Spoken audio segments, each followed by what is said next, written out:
Hi ಎಲ್ಲರಿಗೂ ನಮಸ್ಕಾರ. Welcome to RV mixed magic YouTube channel. ನಿಮಗೆ ಇವತ್ತು ಡಾಬಾ ಸ್ಟೈಲ್ ಎಗ್ ಕರಿ ಮಾಡೋದು ಹೇಗೆ ಅನ್ನೋದು ತೋರಿಸ್ಕೊಡ್ತೀನಿ, ಬನ್ನಿ ನೋಡೋಣ.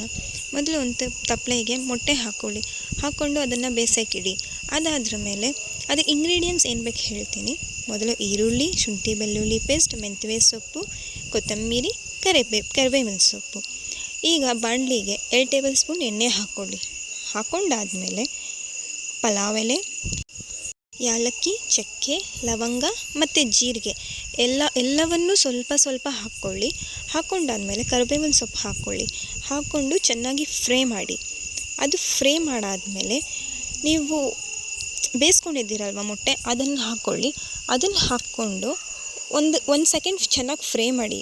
ಅದನ್ನು ಫ್ರೈ ಮಾಡಾದಮೇಲೆ ಸ್ವಲ್ಪ 1 ಟೇಬಲ್ ಸ್ಪೂನ್ ಅರಿಶಿನ ಮತ್ತು 1 ಟೇಬಲ್ ಸ್ಪೂನ್ ಚಿಲ್ಲಿ ಪೌಡರ್ ಇದನ್ನು ಹಾಕ್ಕೊಂಡು ಅದನ್ನು ಮತ್ತೆ 2 ಮಿನಿಟ್ಸ್ ಚೆನ್ನಾಗಿ ಫ್ರೈ ಮಾಡಿ. ಅದು ಲೋ ಫ್ಲೇಮಲ್ಲಿ ಫ್ರೈ ಮಾಡಿದ ನಂತರ ಅದನ್ನು ಸೈಡಿಗೆ ಒಂದು ತಟ್ಟೆಗೆ ಹಾಕ್ಕೊಂಡು ಎತ್ತಿಡಿ.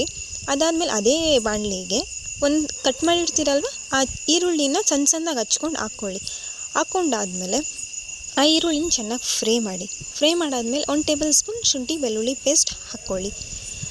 ಅದು ಹಾಕ್ಕೊಂಡಾದ್ಮೇಲೆ ಚೆನ್ನಾಗಿ ಫ್ರೈ ಮಾಡಾದಮೇಲೆ ನಿಮ್ಮ ಹತ್ರ ಆಪ್ಷನಲ್ ಮೆಂತ್ಯ ಸೊಪ್ಪಿದ್ದರೆ ಹಾಕ್ಕೊಳ್ಳಿ, ಇಲ್ಲಾಂದರೆ ಬಿಡಿ, ಅದು ಆಪ್ಷನಲ್ಲು. ನನ್ನ ಮೆಂತ್ಯ ಸೊಪ್ಪಿತ್ತು, ನಾನು ಹಾಕ್ಕೊಂಡಿದ್ದೇನೆ. ಆ ಮೆಂತ್ಯ ಸೊಪ್ಪು ಹಾಕ್ಕೊಂಡು ಚೆನ್ನಾಗಿ ಫ್ರೈ ಮಾಡ್ಕೊಳ್ಳಿ. ಅದಾದಮೇಲೆ 1 table spoon garam masala, 1 table spoon chilli masala, 1 table spoon chicken masala, 1 table spoon coriander leaves ಅಂದರೆ ಧನಿಯಾ ಪುಡಿ 1 ಟೇಬಲ್ ಸ್ಪೂನ್ ಹಾಕ್ಕೊಳ್ಳಿ. ಇವಿಷ್ಟನ್ನು ಹಾಕ್ಕೊಂಡು ರುಚಿಗೆ ತಕ್ಕಷ್ಟು ಉಪ್ಪು ಹಾಕ್ಕೊಂಡು ಚೆನ್ನಾಗಿ ಫ್ರೈ ಮಾಡಾದಮೇಲೆ ಅದಕ್ಕೆ ನಿಮ್ಗೆ ಎಷ್ಟು ಬೇಕು ನೀರು, ನಾನು ಒಂದು ಕಪ್ಪಲ್ಲಿ ಹಾಕ್ಕೊತಾ ಇದ್ದೀನಿ. ಒಂದು ಗ್ಲಾಸ್ ನನಗೆ ಸಾಕು.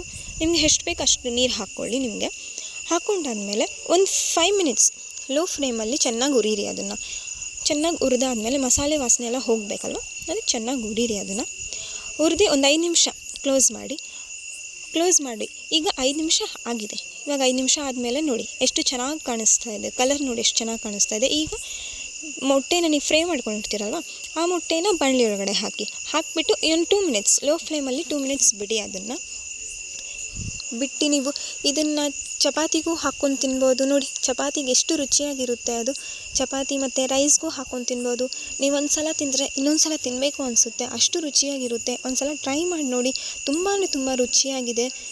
ಎಷ್ಟು ಚೆನ್ನಾಗಿದೆ, ಕ್ರಿಸ್ಪಿಯಾಗಿರುತ್ತೆ. ನಿಮಗೆ ಖಾರ ಮತ್ತು ಎಲ್ಲ ತಕ್ಕನಂಗಿರುತ್ತೆ. ತುಂಬ ಚೆನ್ನಾಗಿರುತ್ತೆ. ಒನ್ ಟೈಮ್ ಟ್ರೈ ಮಾಡಿ ನೋಡಿ. ಢಾಬಾ ಸ್ಟೈಲ್, ನೀವು ಢಾಬಾದಲ್ಲಿ ತಿಂದಂಗೆ ಇರುತ್ತೆ. ತುಂಬ ಚೆನ್ನಾಗಿರುತ್ತೆ. ನಿಮ್ಗೆ ಇದಿಷ್ಟ ಆದರೆ ಲೈಕ್ ಮಾಡಿ, ಸಬ್ಸ್ಕ್ರೈಬ್ ಮಾಡಿ.